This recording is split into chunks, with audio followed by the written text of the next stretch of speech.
नमस्ते, मैं डॉक्टर शुभी पाटिल सेहत हॉस्पिटल बुरहानपुर से गायनेकोलॉजिस्ट एंड आईवीएफ कंसल्टेंट हूँ। आज मैं फिर आप लोगों के सामने एक बहुत ही इंटरेस्टिंग सक्सेसफुल स्टोरी लेकर आई हूँ। ये सुनने के बाद आपको यकीनन बहुत अच्छा लगेगा और यदि आप इस समस्या से जूझ रहे हैं तो आपको इससे लड़ने की हिम्मत मिलेगी। तो समय ना व्यर्थ करते हुए वीडियो स्टार्ट करते हैं।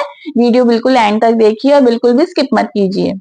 ये स्टोरी शुरू करने से पहले मैं आप लोगों से इतना बताना चाहती हूँ कि जिन कपल की ये स्टोरी है वो अपनी आइडेंटिटी हाइड करना चाहते थे, इसलिए इस वीडियो में मैं उनका नाम और उनका पिक्चर शेयर नहीं करूंगी। बस उनकी जर्नी है, जो उनकी बिफोर प्रेगनेंसी का स्ट्रगल है कंसीव करने के लिए और जो पूरी 9 महीने की जर्नी है, यही चीज मैं सिर्फ आपके सामने शेयर करूंगी।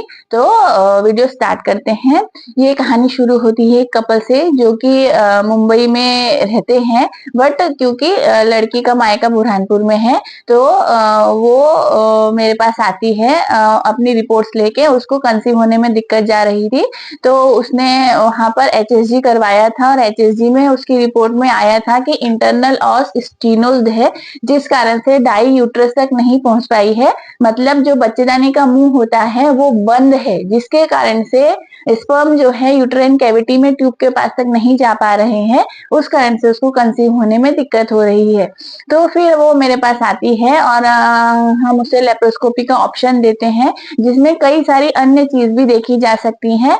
तो हमने उसको बोला कि आप यदि लेप्रोस्कोपी के सर्जरी की तरफ जाती हैं तो आपका जो ऑस है वो भी ओपन हो जाएगा और आपकी इंटरनल कैविटी भी अच्छे से कैमरे के थ्रू देख लेंगे, और यदि आपकी ट्यूब्स ओपन होगी तो वो भी दिख जाएगी, और यदि आपकी ट्यूब्स ब्लॉक होंगी तो सर्जरी के दौरान ही उसे भी ठीक किया जा सकता है।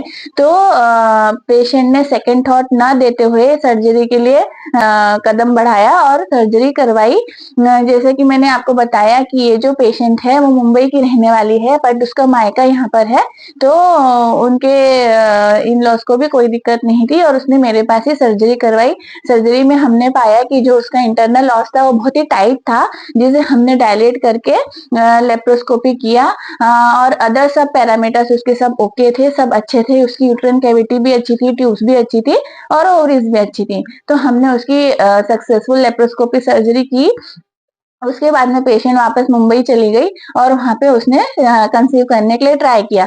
थोड़े वक्त ट्राई करने के बाद जब उसको प्रेगनेंसी नहीं ठहरी तो वहीं पर उसने इनफर्टिलिटी का ट्रीटमेंट लिया और कुछ ही समय में उसको प्रेगनेंसी ठहर गई। बट किसी कारणवश उसको मिसकैरेज हो गया। उसके बाद उसको प्रेगनेंसी ठहरने में दिक्कत जा रही थी तो वापस से उसने मुझे कॉन्टेक्ट किया। उसकी मम्मी मेरे पास आई और उन्होंने बोला कि हम लोग आईवीएफ का ट्रीटमेंट करवाना चाहते हैं, क्योंकि ऑलरेडी उनकी शादी को 6 to 7 ईयर्स हो चुके थे। तो अब ज्यादा ना वेट करते हैं, वो लोग आईवीएफ की ट्रीटमेंट की तरफ जाना चाहते थे। बट मैंने उनको सजेस्ट किया कि यदि आप मुंबई में रहती हैं तो आप मुंबई में भी आईवीएफ करवा सकते हैं। बट उन्होंने इंसिस्ट किया कि नहीं मैडम, मुझे यहीं पर करवाना है, क्योंकि थोड़ा सा कॉस्ट डिफरेंस भी हो जाता है हमारे सेंटर पे।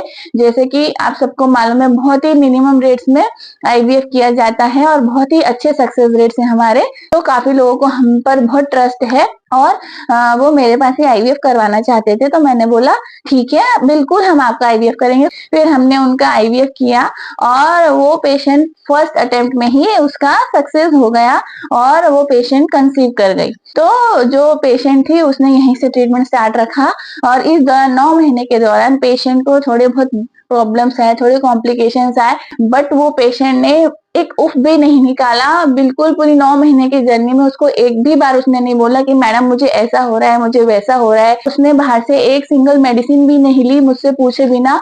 मतलब वो पेशेंट को अंदर से इतना ज्यादा स्ट्रांग थी कि उसे किसी भी चीज का कुछ भी फर्क नहीं पड़ा। उसने सिर्फ प्रेगनेंसी पे ध्यान दिया और पूरी 9 मंथ की जर्नी उसने खुशी खुशी बिताई। लास्ट में पेशेंट को लीकिंग हो गई। लीकिंग होने के कारण उसका पूरा लाइकर निकल गया और इंटरनल लॉस क्लोज था, ओपन नहीं था। तो हमने उसको ऑपरेशन से डिलीवरी करने की सलाह दी और वो लोग रेडी हो गए। और ऑपरेशन करने के बाद उसे बहुत ही खूबसूरत सी नन्ही परी उसके गोद में आई और पूरा परिवार उनका बेहद बेहद बेहद खुश हो गया। तो ये जो पूरे उसकी पहले की स्ट्रगल और बाद की जो स्ट्रगल, ये पूरी जर्नी हर किसी के लिए आसान नहीं होती है। बहुत सारे चैलेंजेस आते हैं, बट जो एक बार ठान लेता है कि हम किसी भी चैलेंज से डरेंगे नहीं और इसका डटकर मुकाबला करेंगे, तो ऊपर वाला भी उसके आगे सर झुकाता है और उसे जो चाहिए वो देता ही है। इसलिए यदि आप मन में ठान लेते हैं कि हाँ, हम ये चीज कर सकते हैं, हमें ये चीज करनी है और हमें ये चीज मिलेगी ही, तो फिर आपको दुनिया की कोई ताकत उस चीज को पाने से रोक नहीं सकती। तो आशा करती हूँ आपको मेरी इन स्टोरी से बहुत हिम्मत मिलती होगी, और आप लोगों के जीवन में अगर कुछ परेशानियां चल रही हैं तो मैं अगर थोड़ा सा भी आपको हिम्मत दे पाऊँ तो मेरा जीवन सार्थक है। और यदि आपको हमारे वीडियोस अच्छे लगते हैं तो आगे भी हमारे साथ यूं ही जुड़े रहिए। धन्यवाद।